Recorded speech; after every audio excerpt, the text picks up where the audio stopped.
Hello students, তোমাদের সকলকে স্বাগত জানাই ক্ল্যারিটি ক্লাসেস কমার্সের একটি নতুন ভিডিওতে। তো আজকের ভিডিওতে আমরা ক্লাস 11 সেমিস্টার 2 এর কম্পিউটার অ্যাপ্লিকেশনের ডেটা স্ট্রাকচার এই চ্যাপ্টারটা শুরু করতে যাচ্ছি, যেটা আমাদের চ্যাপ্টার 1।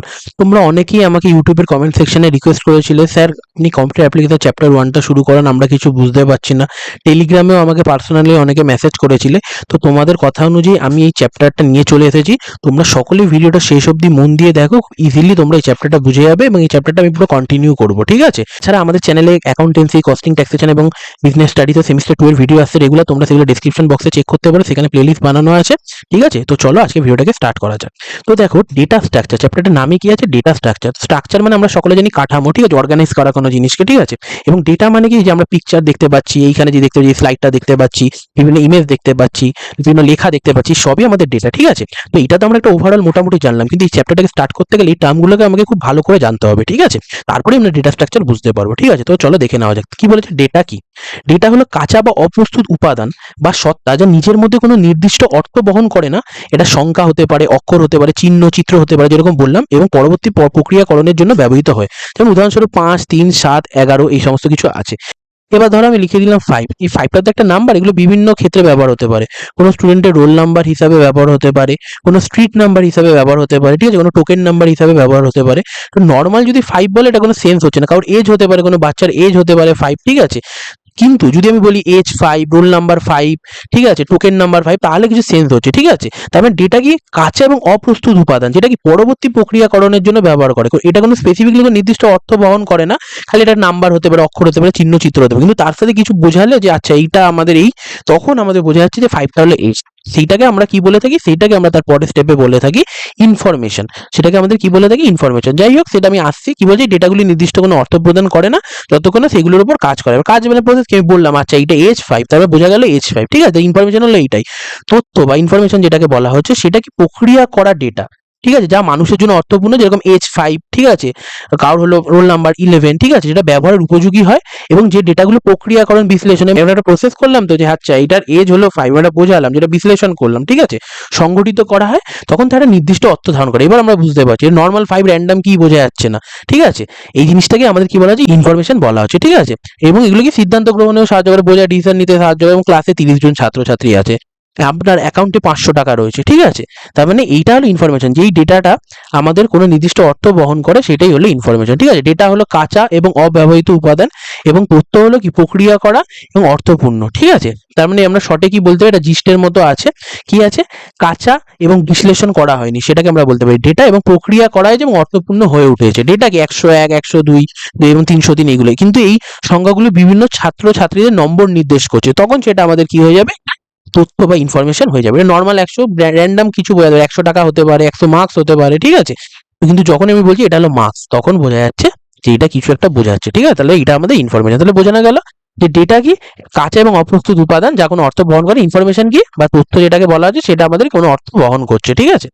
এবার আমাদের কি আছে? Data type. ডেটা টাইপ কি? এবার দেখো, বাস্তব জীবনে তো ডেটা টাইপ বিভিন্ন হতে পারে, মানে বিভিন্ন ধরনের ডেটা হতে পারে। আমরা বলতে পারি কোনো ইমেজ একটা ডেটা, কোনো সং একটা ডেটা, MP3 ফরম্যাটের কোনো একটা সং, একটা ভিডিও একটা ডেটা MP4 এ, ঠিক আছে? এইগুলো তো ডেটা। কিন্তু আমাদের আসলে এই ডেটা টাইপ মানে ডিএসএ, আমাদের আসলে ডেটা টাইপ, এটা কি প্রোগ্রামিং ল্যাঙ্গুয়েজের ওপর বোঝানো হচ্ছে। আমরা বিভিন্ন প্রোগ্রামিং ল্যাঙ্গুয়েজ জানি না, যেমন পাইথন তোমাদের সেমিস্টার 3-তে আছে, সি আছে, C# আছে, C++ আছে, ঠিক আছে, জাভা আছে, জাভা স্ক্রিপ্ট আছে, এবং অনেক অনেক প্রোগ্রামিং ল্যাঙ্গুয়েজ। এই প্রোগ্রামিং ল্যাঙ্গুয়েজে আমাদেরকে ডেটা টাইপ ব্যবহার করা। আর আমরা যে চ্যাপ্টারটা শিখছি না, ডেটা স্ট্রাকচার, এইটা আসলে কি হয় না, এটা আসলে সবার প্রথমে কোডিং আমাদের জানতে হয়, মানে যে কোনো প্রোগ্রামিং ল্যাঙ্গুয়েজ জানতে হয়, তারপর আমাদের ডেটা স্ট্রাকচার জানতে হয়, তারপর আমাদের কি জানতে হয়? যে অ্যালগোরিদমের কমপ্লেক্সিটি আছে না, টাইম কমপ্লেক্সিটি, স্পেস কমপ্লেক্সিটি। কিন্তু তোমাদের ওয়েস্ট বেঙ্গল বোর্ডের মধ্যে কি হচ্ছে জানো? প্রথমে হলো স্পেস কমপ্লেক্সিটি, টাইম কমপ্লেক্সিটি শেখাচ্ছে, তারপর গিয়ে হলো আমাদের ডেটা স্ট্রাকচার শেখাচ্ছে, তারপর আমাদের লাস্টে আছে হলো যে কোনো একটা প্রোগ্রামিং ল্যাঙ্গুয়েজ। পুরো উল্টো প্রসেস হচ্ছে, আগে এই প্রোগ্রামিং ল্যাঙ্গুয়েজ না জানলে এবং ডেটা স্ট্রাকচার না জানলে এইগুলো করা যায় না। এইগুলোর আসল উদ্দেশ্য হলো আমাদের একটা প্রোগ্রামিং ল্যাঙ্গুয়েজ জানতে। প্রোগ্রামিং ল্যাঙ্গুয়েজ দিয়ে আমরা কি করে থাকি? প্রোগ্রামিং ল্যাঙ্গুয়েজ দিয়ে আমরা বিভিন্ন অ্যাপ্লিকেশন বানাই, ঠিক আছে, বিভিন্ন ওয়েবসাইট বানাই, ঠিক আছে, এবং ওয়েবসাইটগুলো কতটা স্মুথ, আমরা কতটা সুন্দরভাবে বানাতে পারি, সেটা আমাদের কিসে শিখি? ডেটা স্ট্রাকচারে শিখি, মানে অর্গানাইজ করা ওয়েবসাইটের তথ্যগুলোকে, ইউজারদের, ঠিক আছে? তারপর সেটাকে কত এফিশিয়েন্ট বানাতে পারি, কত কম টাইম লাগে, স্পেস কম লাগে, এই সমস্ত টাইম কমপ্লেক্সিটি, স্পেস কমপ্লেক্সিটি শেখানো হয়। কিন্তু তোমাদের পুরো উল্টো হচ্ছে। যাই হোক, তারপরে ডেটা টাইপটা কি? আমাদের প্রোগ্রামিং ল্যাঙ্গুয়েজের উপর ইউজ করা হয় মেনলি, ঠিক আছে? এবং এগুলোকে আমাদের কম্পিউটার এই ডেটা টাইপে বোঝে, যেগুলো প্রোগ্রামিং ল্যাঙ্গুয়েজ, আমাদের তো পুরো কম্পিউটার এই সফটওয়্যারগুলো কি প্রোগ্রামিং ল্যাঙ্গুয়েজ দিয়েই তৈরি হয়েছে। আরেকটা কথা হলো আমাদের ডেটা স্ট্রাকচার চ্যাপ্টারটা কি প্রোগ্রামিং ল্যাঙ্গুয়েজের দ্বারা আমরা বোঝাই, কিন্তু আমরা যখন কোনো প্রোগ্রামিং ল্যাঙ্গুয়েজ শিখিনি তার জন্য আমরা সুডো কোড দ্বারা শিখি, মানে লিখে লিখে স্টার্ট অ্যালগোরিদমে যেরকম স্টেপস থাকে না, এইটা করো স্টেপ 1 স্টেপ 2 তোমরা ফার্স্ট সেমিস্টারে ওইভাবে আমরা এই যে অ্যারে ইত্যাদি অনেক ডেটা স্ট্রাকচার আছে সেগুলো পরে বুঝবো, ঠিক আছে। তবে ডেটা টাইপকে যে ডেটার বিভিন্ন যে প্রকার হয়ে থাকে আমাদের কম্পিউটারের মধ্যে সেইটাই হলো আমাদের ডেটা টাইপ। তাহলে কি কি ধরনের ডেটা টাইপ আছে এখানে, মেনলি যে ডেটা টাইপগুলো আছে সেগুলো এখানে বলা হয়েছে।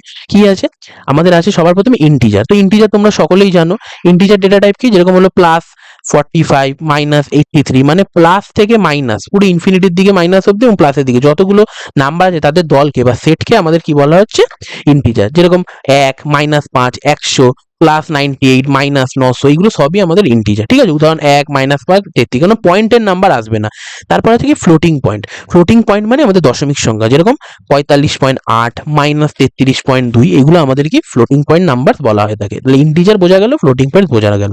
তারপর কি আছে আমাদের ক্যারেক্টার। ক্যারেক্টার মানে কি, এই যে এইগুলো @ A B 1 2 3 এইগুলো প্রত্যেকটা স্পেসিফিক এক একটা জিনিস, এগুলোকে আমাদের কি বলা হচ্ছে, ক্যারেক্টার। এইগুলো নিয়েই আমাদের কি তৈরি হয়, স্ট্রিং তৈরি হয়। স্ট্রিং মানে কি, ফ্লো অফ ক্যারেক্টার।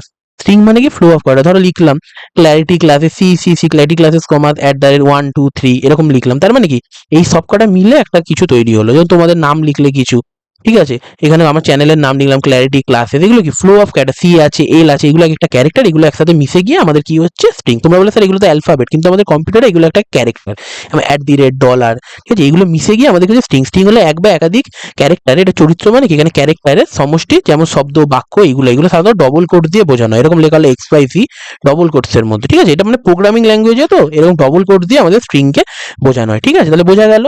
তাহলে ইন্টিজার কি, প্লাস থেকে মাইনাস যত সংখ্যা আছে পয়েন্ট ছাড়া সেগুলো ইন্টিজার। ফ্লোটিং পয়েন্ট নাম্বার কি, যত দশমিকের সংখ্যা আছে সেগুলো প্লাস হোক বা মাইনাস, মানে পজিটিভ হোক বা নেগেটিভ। আর ক্যারেক্টার কি, এই যে 1 2 ABCD যেগুলো আমরা কম্পিউটার কিবোর্ডস এর মধ্যে দেখতে পাই সেগুলো সব ক্যারেক্টার। আর স্ট্রিং কি, ক্যারেক্টারগুলোকে একসাথে লেখা হলে সেটা আমাদের স্ট্রিং বলে। এগুলোকে ডাবল কোটসে লেখা, দেখো double quotes hello double quotes close করা হয়েছে, ঠিক আছে, এগুলোকে স্ট্রিং বলে। আর বুলিয়ান কি, বুলিয়ান আমরা জানি ট্রু ফলস 0 1 আমরা ফার্স্ট সেমে দেখে এসেছি, ঠিক আছে, এগুলোই আমাদের বুলিয়ান 0 1 ট্রু ফলস, ঠিক আছে, এগুলো আমাদের বুলিয়ান, ঠিক আছে। এটা ভ্যালু ট্রু হতে পারে ফলস হতে পারে, এটা সাধারণত লজিক্যাল অপারেশন করতে পারে, যেমন অ্যান্ড অর, এগুলো কি সব লজিক্যাল হয়। লাস্টে কি অ্যান্ড এ মানে কি, এগুলো গুণ গুণ লিখছে আসলে এরকম থাকে না, এগুলো সব এন্ড অপারেশন, এ ডট এরকম থাকে, মানে 1.1.1 লাস্টে কি একটা 1 পেলাম, তো 0.1.0 লাস্টে গিয়ে 0 পাবো, তো একটা ভ্যালুই পাচ্ছি 0 অথবা 1, তাই না। তাহলে এইগুলোই আমাদের কি বলা হয়ে থাকে, লজিক্যাল অপারেশন। তাই বুলিয়ান ভ্যালু কি লজিক্যাল অপারেশনের করতে ব্যবহার করা হয়। এটার ভ্যালু 0 or 1 হতে পারে বা ট্রু আর ফলস হতে পারে, ঠিক আছে। তাহলে এইগুলো আমাদের কি মেনলি ডেটা টাইপ, বুলিয়ান আছে, স্ট্রিংস আছে, ফ্লোট আছে, ইন্টিজার আছে, ক্যারেক্টার আছে, ঠিক আছে, হয়ে গেল। এবার আমরা শিখে গেলাম ডেটা কি, মানে যেটা হলো কোনো সেন্স ক্রিয়েট করছে না, নর্মাল কোনো উপাদান তথ্য বা ইনফরমেশন কি যেগুলো কোনো সেন্স ক্রিয়েট করছে, এটা হলো প্রক্রিয়াকরণের পর পাওয়া যাচ্ছে। আর ডেটা টাইপস কি, এগুলো বললাম। এবার কি যে ডেটা স্ট্রাকচার, এবার এটা আমরা বুঝবো। ডেটা স্ট্রাকচার হলো এমন একটা উপাদান বা প্রযুক্তি, ঠিক আছে, যা ডেটাকে সুষ্ঠুভাবে কার্যকর করা, সংরক্ষণ করা, পরিচালনা করার জন্য ব্যবহৃত হয়।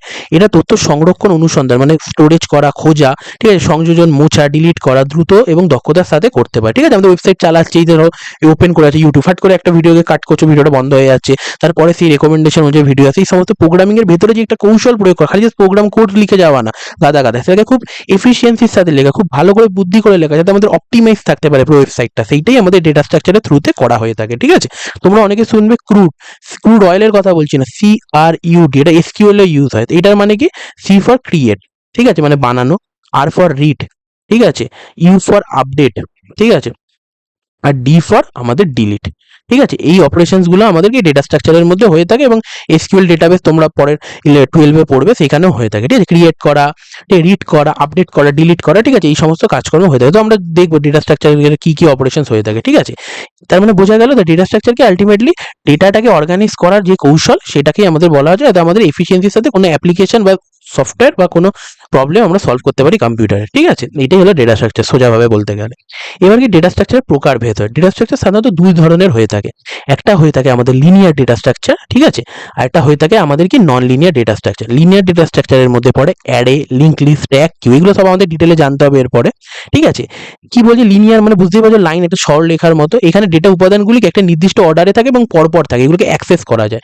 ধরো এরকম একটা ঘরের মতো বানানো আছে, ঠিক আছে, এটা আমাদের অ্যারের ক্লাসিক স্ট্রাকচার, ঠিক আছে, নর্মালি, ঠিক আছে। সেটা কি আছে তোমাদের জানতে হবে, ধরো ঘর আছে, এই ঘরে 10 আছে, এই ঘরে 20 আছে, এই ঘরে দেখো 48 আছে, এই ঘরে 30 আছে, কথার কথা বলছি, ধরো 80 আছে আর এই ঘরে আছে হলো ধরো 110 110, ঠিক আছে? তার মানে কি 10 আছে, তারপরেই 20, তারপরেই 48, তারপরে 80, তারপরে 100, পর পর আমরা যেতে পারি। তাহলে এইটাকে আমাদের কি বলা হচ্ছে? লিনিয়ার ডেটা স্ট্রাকচার বলা হচ্ছে। এরকম ভাবে থাকে, লিনিয়ার ভাবে, মানে একটা সরল রেখার মধ্যে সমস্ত ডেটাকে অর্গানাইজ করা থাকে, ঠিক আছে? আর নন লিনিয়ার কি একদম সিম্পল ব্যাপার, যেটা আমাদের কি সরল রেখার মতো করে অর্গানাইজ করা থাকে না, যেগুলোর ম্যাক্সিমাম পার্টস হতে পারে, বিভিন্ন পার্টস হতে পারে, যেমন মানে বিভিন্নভাবে ডেটার মধ্যে অ্যাক্সেস করা, যেমন কি আছে ট্রি অ্যান্ড গ্রাফ। ধরো এখানে একটা 10 আছে, এইখানের সাথে কানেক্টেড আছে 20, এই 20 সাথে কানেক্টেড আছে ধরো 50, আবার ধরো আছে 60, তারপর এইদিকে আছে 10 সাথে এইদিকে একটা কানেক্টেড আছে ব্রাঞ্চ হলো 100। তার মানে কি 10 থেকে আমরা 20 যেতে পারি, 20 থেকে আবার কোথায় 50 যেতে পারি, 60 যেতে পারি, ঠিক আছে? আবার এই 60টা কানেক্টেড আছে 100, মানে বিভিন্নভাবে আরো নিচে এরকম কানেক্টেড, মানে কি পরপর নেই, এইদিকে আছে ওইদিকে আছে, বিভিন্নভাবে একটা উপাদানের সাথে অনেকগুলো ম্যাক্সিমাম উপাদান যুক্ত আছে, বিভিন্ন তাদের রুটস আছে, পাথস আছে, ঠিক আছে? পরপর নেই, পরপর একটা এইটা তারপর এইটা তারপর এইটা, এরকম না, এখানে আছে তারপর এইদিকে একটা আছে, এইদিকে একটা আছে, তারপর এখান থেকে ভাগ হয়ে যাচ্ছে, মানে এইটা 60 পৌঁছাতে গেলে কি 10 যেতে হবে, তারপর 20 থেকে তারপর যাবো এইদিকে, যাবো নাকি এইদিকে, তারপর এইদিকে 60। নর্মালি পরপর থাকলে কি এইটাই গেলাম, তারপর 10, তারপর 20, এটা আমাদের লিনিয়ারের বৈশিষ্ট্য। কিন্তু নন লিনিয়ারে কি বিভিন্নভাবে সমস্ত ডেটা স্ট্রাকচার, বিভিন্নভাবে সমস্ত ডেটাগুলো অর্গানাইজ করা থাকে, ঠিক আছে? এগুলোতে ডেটার উপাদানগুলির মধ্যে কোনো নির্দিষ্ট বা লিনিয়ার বা সোজা সম্পর্ক থাকে না, এগুলির মধ্যে একে অপরের সাথে বিভিন্ন সম্পর্কিত থাকে। এটাই আমাদের কি হয়ে গেল, আমার লিনিয়ার ডেটা স্ট্রাকচার। বোঝানো গেল? এর উদাহরণ কি আমাদের ট্রি আর গ্রাফ। আর হলো লিনিয়ারের উদাহরণ কি array, stack, queue, link list, ঠিক আছে? তা লিনিয়ার মানে কি প্রত্যেক কটা ডেটা একটা সরলরেখার মতো প্রত্যেক কটা পরপর একটা নির্দিষ্ট অর্ডারে থাকে, এটা কোনো নির্দিষ্ট অর্ডারে থাকে না, উপাদানগুলো বিভিন্নভাবে থাকে, ঠিক আছে? এর উদাহরণ এইটা, এর উদাহরণ এইটা, এইগুলোই তোমাদের এখানে যেগুলো আমি পয়েন্ট করেছি 5, 4, এগুলোই তোমাদের সব কোশ্চেন, ঠিক আছে? এগুলোই তোমাদের কোশ্চেন, ওকে? তারপর কি আছে? তারপর আছে ডেটা স্ট্রাকচার প্রকারভেদ, আরেকটা আছে কি আছে মেমোরি অ্যালোকেশনের ভিত্তিতে বা মেমোরি লোকেশনের ভিত্তিতে। মানে কি হয়, আমাদের যখন তথ্যগুলো স্টোর হয় না, কি এগুলো আমাদের র্যাম আর রমের মধ্যে তো স্টোর হয়, তো এই র্যামের মধ্যে পার্টিশন করা থাকে। এরকম ধরে নাও তোমরা আপাতত, মানে ধরো আমাদের ঘর আছে, এই ঘরটা এরকম অ্যাড্রেস আছে, সেটাই র্যামের মধ্যে এই জায়গাটার অ্যাড্রেস আছে ধরো 1001, এই ঘরটার অ্যাড্রেস হলো ধরো 1005, এই ঘরটার অ্যাড্রেস হলো ধরো 1009, ঠিক আছে? এইভাবে থাকে, ঠিক আছে? তাই জন্য এই প্রত্যেক কটা যে র্যামের মধ্যে সেটা কিভাবে আছে সেই অনুযায়ী আমাদের কি হয়ে থাকে, প্রকারভেদ হয়ে থাকে। সেক্ষেত্রে কি দুটো প্রকারভেদ আমরা পেয়ে থাকি। কি পেয়ে থাকি? একটা পেয়ে থাকি স্ট্যাটিক ডেটা স্ট্রাকচার, একটা থাকি ডাইনামিক। স্ট্যাটিকে রান টাইমে যখন প্রোগ্রামকে রান করা হয়, প্রোগ্রাম চলাকালীন, আমি তো বলে দিলাম ডেটা স্ট্রাকচার এগুলো কি সব প্রোগ্রাম মানে প্রোগ্রামিং ল্যাঙ্গুয়েজেও ইমপ্লিমেন্ট করা হয়, ঠিক আছে? তো প্রোগ্রাম চলাকালীন কি তাদের সাইজ পরিবর্তন করা যায় না, ঠিক আছে? যেরকম অ্যারে আছে, অ্যারে হলো একটা ফিক্স সাইজের, আগে তোমাকে সাইজ নির্ধারণ করে দিতে হয়, ঠিক আছে? তার জন্য উদাহরণ হচ্ছে অ্যারে। এটা যখন আমরা অ্যারে ডিটেলে শিখবো তখন আমরা জানবো, তোমরা আপাতত এটা জেনে নাও, এটাই তোমাদের জানতে হবে। এগুলো এমন ডেটা স্ট্রাকচার যা প্রোগ্রাম চলাকালীন এবার সাইজ পরিবর্তন করা যায় না, একবার সাইজ নির্ধারণ করলে তা স্থির থাকে। কিন্তু ডাইনামিক কি, ডাইনামিক মানে কি পরিবর্তনশীল, ঠিক আছে? তাহলে এগুলো কি ডেটা স্ট্রাকচার চলার সময় তাদের সাইজ পরিবর্তন করতে পারি, এগুলি কি নতুন উপাদান যোগ বা মুছে ফেলা যায় প্রোগ্রাম রানিং অবস্থায়। এবং লিঙ্ক লিস্ট আছে, স্ট্যাক, কিউ, ট্রি, গ্রাফ, ঠিক আছে? দেখো ট্রি গ্রাফ কিন্তু নন লিনিয়ার, কিন্তু এগুলো আমাদেরকে ডাইনামিকও, ঠিক আছে? কিন্তু লিঙ্ক লিস্ট, স্ট্যাক, কিউ এগুলো আমাদের লিনিয়ার, এগুলো ডাইনামিক। কিন্তু অ্যারে আমাদের লিনিয়ার প্লাস স্ট্যাটিক, ঠিক আছে? এই জিনিসগুলো তোমাদের মনে রাখতে হবে। বোঝা গেল? তাহলে এইটা হয়ে গেল কি আমাদের যে ডেটা স্ট্রাকচারের প্রকারভেদ অ্যাকর্ডিং টু মেমোরি লোকেশন, ঠিক আছে? মেমোরি অ্যালোকেশন মানে মেমোরি যে অ্যালোকেট করা আছে তার ভিত্তিতে হয়ে গেল। তারপর কি আছে? তারপর আমাদের লিনিয়ার এবং নন লিনিয়ারের পার্থক্য আছে। খুবই সিম্পল, আমরা বুঝে গেছি লিনিয়ার কি একটার পর একটা সিকোয়েন্সে থাকে, নন লিনিয়ার কি থাকে আমাদের কোনো সরল সিকোয়েন্সে থাকে না। এর উদাহরণ কি লিঙ্ক লিস্ট, স্ট্যাক, কিউ, আর এর উদাহরণ কি ট্রি আর গ্রাফ, ঠিক আছে? এগুলো তোমাদের জানতে হবে, ওকে? তারপর কি আছে? ট্র্যাভার্সাল। ট্র্যাভার্সাল মানে কি বলতো? ট্র্যাভার্সাল মানে কোনো ডেটার মধ্যে হলো যাওয়া, ঘোরা। দেখো আমরা একটা রাস্তার মধ্যে ঘুরছি, ধরো এইখানে একটা বাড়ি আছে, তারপরে এইখানে একটা বাড়ি, এরকম ঘুরছি, সেরকমই ধরো 3টে ডেটা আছে 10, 20, 30, এর মধ্যে প্রত্যেকটা কিছু চেঞ্জ করলাম না, প্রথমে এইটাতে গেলাম, তারপর এটাতে গেলাম, এটাতে গেলাম। এগুলো কি আমাদের প্রোগ্রামিং এ ইউজ করা, পয়েন্টার ইউজ করা, মানে এইটাতে পয়েন্ট করছে, তারপর এটাতে গেলাম, তারপর এটাতে গেলাম, ঠিক আছে? তো এইগুলো মোট কথা তোমরা বুঝলে ট্র্যাভার্সাল মানে পুরো ডেটার মধ্যে ট্রাভেল করা, ঘোরা, ঠিক আছে? এই ডেটাকে এইখানে এই ডেটাটা আছে, এখানে এই ডেটাটা আছে, এখানে এই ডেটা আছে, এরকম করে পরপর কিছু করা না, কিছু চেঞ্জ করা না, পরিবর্তন, খালি জাস্ট প্রত্যেক কটা জায়গাতে পৌঁছানো, ঠিক আছে? এইটাকে বলে। তো এটা কি খুব সরল, কেন? এটা হলো একটা সিম্পল, একটা স্পেসিফিক অর্ডারে ফলো হয়, আমরা বললাম একটার পর একটা থাকে, কিন্তু এটা জটিল কেন? এটা বলে দিয়েছিলাম কেন, বিভিন্ন অর্ডারে থাকে বলেছিলাম না, এইটার সাথে এটা কানেক্টেড আছে, ঠিক আছে? ট্রাভেল করা খুব চাপ, তাই না? ধরো এইখানে একটা আছে, এর সাথে আরো দুটো লেগে আছে, এইখানে এত, মানে এইখানে পৌঁছাতে গেলে এইখানে আসতে হবে, তারপর এইখানে, তারপর এইখান থেকে এইখানে। কিন্তু নর্মাল থাকলে কি পর পর আরো অনেকগুলো কানেক্টেড থাকতে পারে, ঠিক আছে? তার জন্য ট্র্যাভার্সাল বা ঘোড়া ডেটার মধ্যে খুবই কমপ্লিকেটেড। তাহলে মেমোরি, এর ক্ষেত্রে কি হয়? একত্রিত মেমোরি মানে কন্টিজিয়াস মেমোরি অ্যালোকেশন, মানে কি এখানে প্রত্যেক কটা, ধরো অ্যারের ক্ষেত্রে বলছি, ধরো এখানে 10 আছে, 20 আছে, 30 আছে, বললাম না, এগুলো সব র্যামের মধ্যে জায়গা নিয়ে থাকে। মানে এদের মেমোরি অ্যাড্রেস গুলো, মানে র্যামের কোনখানে আছে, কোন মেমোরি অ্যাড্রেসে, ধরো এটা 1000, এটার মেমোরি অ্যাড্রেস হলো 1004, এটার মেমোরি হলো 1000, মানে পর 4 গ্যাপ করে পর আছে। 4 গ্যাপটা কেন হয়ে থাকে, এটা অনেক ব্যাপার থাকে, এটা কত বিটসের আছে সেগুলো তোমাদের হয়তো মাথায় রাখতে হবে না, কিন্তু এরকম করে বিভিন্ন গ্যাপসের মধ্যে হয়ে থাকে, ঠিক আছে। মেমোরি অ্যালোকেশনটা কি পর হয়ে থাকে, ঠিক আছে। আর এই ক্ষেত্রে কি হয়ে থাকে, বিচ্ছিন্ন হয়ে থাকে। মেমোরি অ্যাড্রেসটা এটা 1000-এ আছে, এটা ধরো 2002-তে আছে, ঠিক আছে, এরকম করে থাকে। ওকে, মানে জাস্ট বললাম 1000 2000 এগুলো কি একটা মেমোরি অ্যাড্রেস, ঠিক আছে, এরকম একটা জাস্ট অ্যাজিউম করলাম। বাস্তবের অ্যাড্রেস বিভিন্ন হতে 1001x 2002x, ঠিক আছে। তাহলে মোট কথা মেমোরি এক্ষেত্রে কি একত্রিত, মানে কন্টিজিউয়াস মেমোরি বরাদ্দ করা হয়, আর এক্ষেত্রে বিচ্ছিন্ন মেমোরি বরাদ্দ করা হয়, মানে এইখানে একটা ডেটা আছে তারপর ওইখানে একটা ডেটা আছে, এগুলোকেই তো বলা আছে বিচ্ছিন্ন আর একত্রিত। তারপর কি আছে, অ্যাক্সেস প্যাটার্ন, এটা খুব সোজা, মানে অ্যাক্সেস করা ইন্ডেক্স ব্যবহার করে পরবর্তী ইন্ডেক্স দ্বারা, কিন্তু এই ক্ষেত্রে কি কানেকশন করে আমাদের আসতে হয়, ঠিক আছে। মানে ধরো এইখানে ধরো আমরা 10 20 30 অ্যারের ক্ষেত্রে, মানে এখানে কি এটা ধরো ইন্ডেক্স 0 1 2, এটা তোমরা বুঝে যাবে পরে। ধরো এই 30টাকে অ্যাক্সেস করতে হয়, এখানে ধরো A2 দিলাম, আমরা 30-এ পৌঁছে গেলাম। কিন্তু এই লিঙ্ক ট্রির ক্ষেত্রে বা গ্রাফের ক্ষেত্রে এগুলো করা খুব টাফ, কারণ এগুলো এরকম ভাবে আছে, তো এগুলো কানেকশন ইউজ করে করতে হবে, ঠিক আছে। তার মানে মোট কথা তোমরা কি বুঝবে, যে অ্যাক্সেস করা খুব এক্ষেত্রে সোজা, কিন্তু এক্ষেত্রে মানে হলো আমাদের যেটা হলো নন লিনিয়ারের ক্ষেত্রে কঠিন, ঠিক আছে। তাহলে এটা হলো গেল কি আমাদের লিনিয়ার এবং নন লিনিয়ার ডেটা স্ট্রাকচারের পার্থক্য, ঠিক আছে। তোমরা তোমাদের নির্দিষ্ট বুকসে চেক করতে পারো, সেখানেও তোমরা পেয়ে যাবে। ওকে, হয়ে গেল, তাহলে আমরা এই পার্টটা শিখে গেলাম। তারপর কি আছে, ডেটা স্ট্রাকচারে কি কি অপারেশনস করা হয়, বললাম না ডেটা স্ট্রাকচারে ক্রুড বললাম, ক্রিয়েট করা, রিড করা, আপডেট করা, ডিলিট করা ডেটাটাকে। এখানে কি কি অপারেশন করা, ইনসার্ট করা, মানে এখানে ধরে নিলাম ধরো এখানে ধরো এরকম আছে 10 20 30 40 এরকম নাম্বার আছে, এখানে ইনসার্ট মানে আরেকটা নাম্বার 50 করে দিলাম, তাহলে একটি নতুন উপাদান বা এলিমেন্ট ডেটা স্ট্রাকচারের মধ্যে প্রবেশ করানো। তারপরে ডিলিট করা, তাহলে 50টাকে হাটিয়ে দিলাম, তাহলে এখন 10 20 30 40 পড়ে আছে, ঠিক আছে, বোঝা যাচ্ছে। তারপর কি সার্চ করা, সার্চ করা মানে কি, ধরো এখানে আছে 20 30 100, এখানে 100 আছে নাকি চেক করা, প্রত্যেকটা গিয়ে গিয়ে হ্যাঁ 100 আছে, ঠিক আছে, এইভাবে চেক করা সার্চ বলে এটাকে। আপডেট করা, ধরো 100টাকে পেলাম, 100টা চেঞ্জ করে 100টার বদলে 80 করে দিলাম, এটাকে আপডেট মানে পরিবর্তন করা হয়ে গেল, তাহলে ইউর আপডেট পেয়ে গেলে, ডি এর ডিলিট পেয়ে গেলে, ঠিক আছে। আবার ইনসার্ট মানে কি, ওইখানে নতুন এলিমেন্ট রাখা। আর ট্র্যাভার্স মানে বললাম যে ট্রাভেল করা, এটা হচ্ছে প্রতিটি পথে এক এক করে পরিদর্শন করা, মানে নোডে ভ্রমণ করা, প্রত্যেক কটা পার্টের মধ্যে যাওয়া, ঠিক আছে। ধর এখানে 10-এ 20-তে গেলাম, কিছু চেঞ্জেস করলাম, দেখছি 30-এ গেলাম 40-এ গেলাম, প্রত্যেকটা পার্ট আমরা ছুঁয়ে গেলাম, ঠিক আছে। এই জিনিসগুলো তোমরা যখন আরো এরপরে ডিটেলে জানবে তখন আস্তে আস্তে বুঝে যাবে। তার মানে ডেটা স্ট্রাকচারে কি কি করা যায়, ইনসার্ট করা যায়, কি কি অপারেশন করা যায়, ইনসার্ট করা যায়, ডিলিট করা যায়, ট্রাভার্স করা যায়, আপডেট করা যায়, ঠিক আছে, ঠিক আছে। এই জিনিসগুলো আমাদের জানতে হবে, এটাই হলো আমাদেরকে ডেটা স্ট্রাকচারের অপারেশন, ঠিক আছে। এগুলো দেখতে পাচ্ছ তোমরা, এটা নির্দিষ্ট উপাদান ডেটা স্ট্রাকচার থেকে মুছে ফেলা ইত্যাদি করা, এইগুলো। এবার ডেটা স্ট্রাকচারের ব্যবহার কোথায় কোথায় হয়, আমি বলে দিয়েছিলাম ডেটা স্ট্রাকচার মানে কিন্তু সফটওয়্যারের সমস্ত কিছু, মানে প্রোগ্রামিং ল্যাঙ্গুয়েজের থ্রুতে এগুলো ব্যবহার করা হয়। আগে প্রোগ্রামিং ল্যাঙ্গুয়েজ শিখতে, তারপর ওর মধ্যে ডেটা স্ট্রাকচার ব্যবহার করা হয়, ঠিক আছে। ডিএস বলা হয়, DS A data structure algorithm, ঠিক আছে। এগুলো কিসে source code optimization, database management, algorithm বানানো, searching, game development, networking, compiler design, বললাম না যে website development, banking, machine learning, telecommunication, AI, robotics, AI TI ইত্যাদি সমস্ত কিছু, যে এআই এর এখন যুগ এসে গেছে না, আর্টিফিশিয়াল ইন্টেলিজেন্স, এগুলো পাইথনের উপর খুব ইউজ করা হয়, পাইথন ল্যাঙ্গুয়েজটা খুব এআই তে ইউজ করা হয়ে থাকে। তো এইখানে সব জায়গাতে আমাদের কি ডেটা স্ট্রাকচার ইউজ করা। একটা ওয়েবসাইটে তোমরা ইউটিউব চালাচ্ছ, এই অ্যাপ্লিকেশনটা আছে, এই ইউটিউব অ্যাপ্লিকেশনটাও আমাদের কি ডেটা স্ট্রাকচার ইউজ করে হয়েছে, ঠিক আছে। ধরো এইটা হলো এই যে তোমরা যে ক্রোম চালাও, ক্রোমের মধ্যে ওয়েবসাইট, এগুলো সব জাভাস্ক্রিপ্ট, তিনটে জিনিস লাগে, এইচটিএমএল, সিএসএস, জাভাস্ক্রিপ্ট, এই তিনটে ছাড়া কোনো ওয়েবসাইট তৈরি হতে পারে না, ঠিক আছে। এই তিনটে জিনিস লাগবে, ঠিক আছে। এইগুলো আমাদের কি হয়ে থাকে, বিভিন্ন প্রোগ্রামিং ল্যাঙ্গুয়েজ, তো এই জাভাস্ক্রিপ্ট, পাইথন, এগুলো বিভিন্ন প্রোগ্রামিং ল্যাঙ্গুয়েজ, কিন্তু এর মধ্যে এটাকে আরো এফিসিয়েন্সির সাথে ইউজ করার জন্য, আরো যাতে অপটিমাইজ থাকে আমাদের সাইট, তখন তার জন্য আমাদেরকে ডেটা স্ট্রাকচার ব্যবহার করা হয়, ঠিক আছে। তো এই ডেটা স্ট্রাকচার উপরে ভিত্তি করে যারা সফটওয়্যার লাইনে যেতে চায়, তাদের হলো যখন ইন্টারভিউ, তখন ডিএসএ জানতে হয়, ডেটা স্ট্রাকচার অ্যান্ড অ্যালগোরিদম কি করে করতে হয়, ঠিক আছে। এই সমস্ত জিনিসপত্র কত এফিসিয়েন্সির সাথে প্রোগ্রামিং করতে হয়, এই সমস্ত কিছু জানতে হয়, ঠিক আছে। তো এইটা আমাদেরকে ডেটা স্ট্রাকচারের ব্যবহার, ঠিক আছে। তো আজকের ক্লাসে আমরা কি কি আজকের ক্লাসে আমরা কি কি শিখলাম, ডেটা কি, ইনফরমেশন কি, ডেটা স্ট্রাকচার কি শিখলাম, ঠিক আছে। ডেটা স্ট্রাকচারের মধ্যে বিভিন্ন প্রকারভেদ, কি কি ডেটা টাইপ আছে, ঠিক আছে, এই সমস্ত কিছু শিখলাম। তাছাড়া ডেটা স্ট্রাকচার কোথায় ব্যবহার করা হয়, কি কি অপারেশন করা হয়, ঠিক আছে। তো আজকের ক্লাসটা যদি তোমাদের সকলের ভালো লেগে থাকে, চ্যানেলটাকে সাবস্ক্রাইব করো এবং ভিডিওটাকে লাইক করো এবং কমেন্ট করে জানাও যে তোমরা আরো ভিডিও চাও। তোমরা যদি কমেন্ট না করো তাহলে আমি কি করে ভিডিও বানাবো, মোটিভেশন কি করবো, তোমাদের সাবস্ক্রিপশন, লাইক, ঠিক আছে, কমেন্ট, এগুলোই তো আমাদের জন্য মোটিভেশন, ঠিক আছে।